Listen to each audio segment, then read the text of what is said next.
When Killzone 3 comes out on February 22nd, it's going to be your choice on how you're going to control the ISA. You can use your DualShock 3 like you did in Killzone 2, or you can use PlayStation Move. A number of journalists who have gotten their hands on the PlayStation Move and on the Sharpshooter have been thinking, actually, this is the killer app for PlayStation Move. So we're going to show you how the Sharpshooter works. Now, you need to use the navigation controller to control your troopers in a first-person shooter. So that actually just snaps in right here. So the real advantage of the Sharpshooter is the fact that it takes advantage of the extension connector. That's this little port on the bottom of your PlayStation Move controller. You're probably wondering what that's for. This is the first time it's actually getting used. That goes into the back of the controller. So games like Killzone 3 or SOCOM 4, they utilize all the buttons on the PlayStation Move controller, and it'd be sort of inconvenient for you to have to reach onto the top while you're trying to aim and shoot at the same time.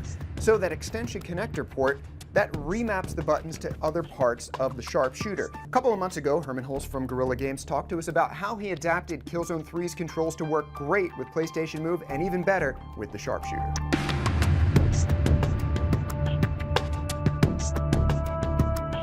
3D gaming and us being a first-person game, you're literally right in the middle of the action. So you're right in that cinematic experience, and then on top of that, you've got that very intuitive PlayStation Move control implemented in the Sharpshooter. I think, you know, when you see these kind of peripherals, often you have a little pistol on a cord, but this is a full-fledged design where it makes Killzone accessible to a broader audience, and Move really helps there.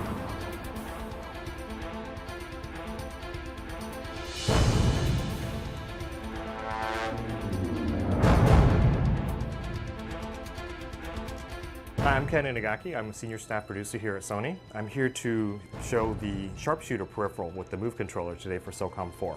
This is the first time that this is actually being featured as part of this game as an additional peripheral.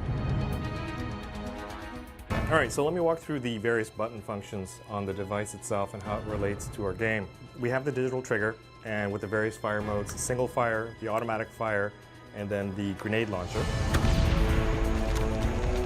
We also have the stance change, and we have change of weapon that you can also reach from the other side for left-handed users. And the Move button in our game actually functions as throwing grenades.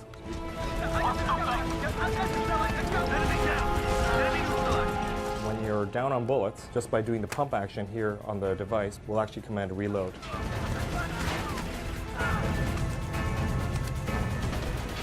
Underneath the device, there's a reload button. In our game, we happen to use this when you are out of weapons cache and need to reload on weapons, on grenades and such. When you're in a snipe mode, if you hold down the L1 button, which is right here, with your left hand or right hand, it'll allow you to go into a zoomed mode. And then by holding down the L3 button, which is the analog stick, it will take you into that further additional level of zoom. Thanks a lot, Ken, for showing us how SOCOM 4 is going to be working with the PlayStation Move and the Sharpshooter. So I think we've seen now PlayStation Move, fun games, party games, you know, family games, and now in 2011, hardcore games. So something for everyone.